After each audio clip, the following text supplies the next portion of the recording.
Hi, I'm Sarah from The Upcoming. A real pleasure to be with you here at the 2025 Berlinale. Maybe you can begin with an introduction to Ancestral Visions of the Future. For people who haven't seen it yet, what can they expect? Yeah, I would like to see it as people to perceive it or maybe receive the work as a classical narrative, because the film is very abstract and it's very metaphorical. But I like to see it as something that it's not taking it too. It doesn't take itself too serious. It's a simple story of a woman backing at cars. Just simple. Yeah. See, deeply personal story, but did you perhaps have hesitation about revisiting your past, your childhood, your story? I mean, all my work, it's pretty much I'm dealing with the same topics about my childhood, about fragmentation of my memories, have remembered. So it's always been playing with memories a lot in my work, displacement, even meditation about violence, and also about beauty. So it's a main things that featured. Yeah, in all the works, whether it's a video installation, whether it's the essay, whether it's a classical narrative, yeah. How do you decide the form it takes in the fact that you have these sort of different fragments that come together, some of it shooting kind of in real time, some of it, like you say, more abstract? Is that what you have in mind from the beginning, or is it something that kind of comes together quite organically? Like this work, I mean, I definitely knew if I were to talk about my life or document my life in some kind of way, I mean, if it was like a literal, I think my life is too boring to be literal. It's just too cliche, So I had to find the language which can actually fit what I wanted to talk about. And usually it's just the topic. I will know this is for feature, this is for classical sort of a language or video installation or just as a text. They always find it's their form. They always find their language. Ideas, yeah. You sort of say, it can be seen as kind of an ode to cinema itself. How do you think filmmaking for you as a medium helps you perhaps to understand the past and also inform the present and shape people's ideas and perspectives? Yeah, it's such a tool. It's such a beautiful tool to confront reality. It's such a beautiful tool to even escape the reality. It's a beautiful tool to share your observation about. I mean, of course, we make films having the sense of that we have something to share, our observations. And yeah, so for me, I see it as a good vehicle to reach out to your inner self or to crawl away from yourself, to escape. There's a lot of mention and critique of kind of colonialism. How do you perhaps balance that tension of making films, showing them here in Europe, but also wanting to shift perspectives for other being outsiders looking in and centering Africa instead? I see there's there's an amazing, Jabril Diop says, this contradictions. He was talking about the French and also coming from Senegal, and this was at that time. I guess it's still at the same time when we're still relying on solely on like funders from abroad. But yet, of course, there's works that to sort of critique that as well, and I feel like it's almost like for me. It's like what Jabril said was that it's this contradiction we're working on. It's not the benchmark, but it's the way of becoming. Like Sylvia Winter, for instance, talks about the rituals of becoming.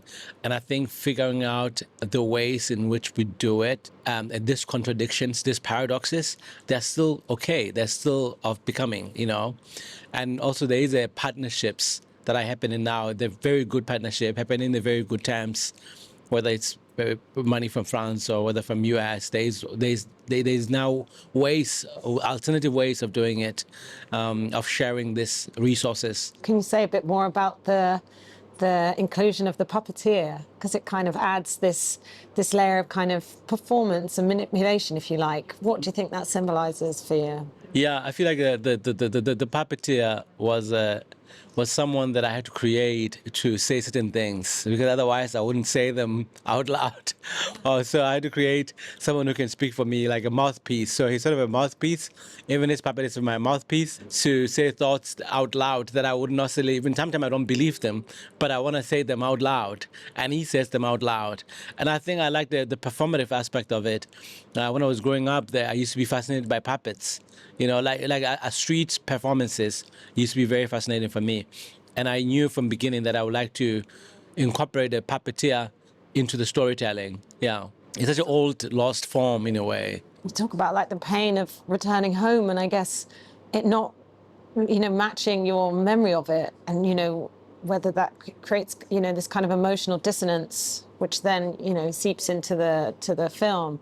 So I wondered, perhaps that's something that's personal to you, but I can imagine chimes with a lot of people who emigrate or are exiled or refugees. This sort of conflict of wanting to keep something about home, but then maybe the image of home becomes an illusion and it's not the reality. When I made this film, I met this African guy, and he was just saying something loud and loud and loud.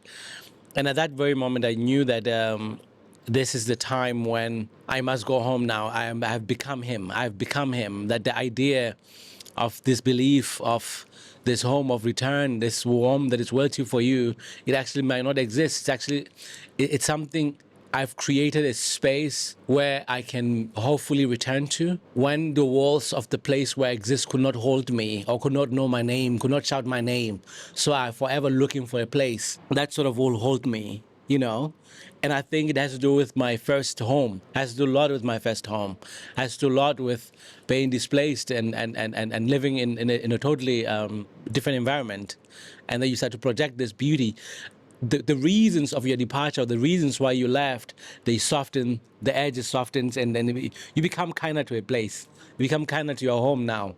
It's nostalgia part of it as well. So yeah. In the making of the film, what do you think some of the most challenging parts of it were, whether that's on a practical level or funding, getting it into festivals, or on an emotional level too? Man, I'm so lucky, I tell you. I'm so lucky, and I'm so thankful that it was such an easy project. It was such an easy project. People believed in me. I mean, also even like I gave like a maybe 6-page script, and normally people want you to 120. I had people around me who believed in what I do and believed in what I can create out of 5 pages. So I was lucky. I was very lucky. Yeah, I was just lucky. We were just playing, we had fun. And when you watch it back now, do you have a favorite moment? Yeah. I have a few moments. Which is great to be able to have a moment that, like if I say watch this, yeah, of course there are moments that are like whoa, but most of the moments are very favorite pieces of mine. Of course there are sequence of the car, and this for me, this rage, this lament, this outcry, this woman, that is one of my favorite, and it's actually part of my work. I create from the rage, from such a strong fire, and you see that through this woman. And what do you ultimately hope people would take away from watching your film? At least I could to have a picture. They could recreate the picture the way they would like to recreate it. The picture of this twilight, the picture of this house that I'm inviting them in. They could find it in their own ways that works with their own situations. How to see the world through this twilight. How to see this many faces that we wear that has become a patchwork of monstrosity, because that we wear to every space we go or people that we meet. How through the windows of this house that you claim them as your own, that there's no finalities, there's no endings, everything is continuous. You can always return. You've reached the point of no return. There's always a return. There's always breaking. There's always unmaking. There's always making. It's like time itself, like the cosmology itself, like the law of nature itself. And that is what I would like people to enter this house that I've built, to see the world through its windows. And obviously, it's not the first film you've had. Berlinale with Mother I'm Suffocating. This is not a burial, it's a resurrection. What does this festival mean to you? And why do you think this is the perfect place for your work? I guess in the fact that it does spotlight diverse voices, different ways of storytelling. I love it. I love Berlinale. I find it very cozy. It's like an old friend. I think when I came here, I was in Talent Campus some years ago. And I think that was the relationship that I started to have with Belnale.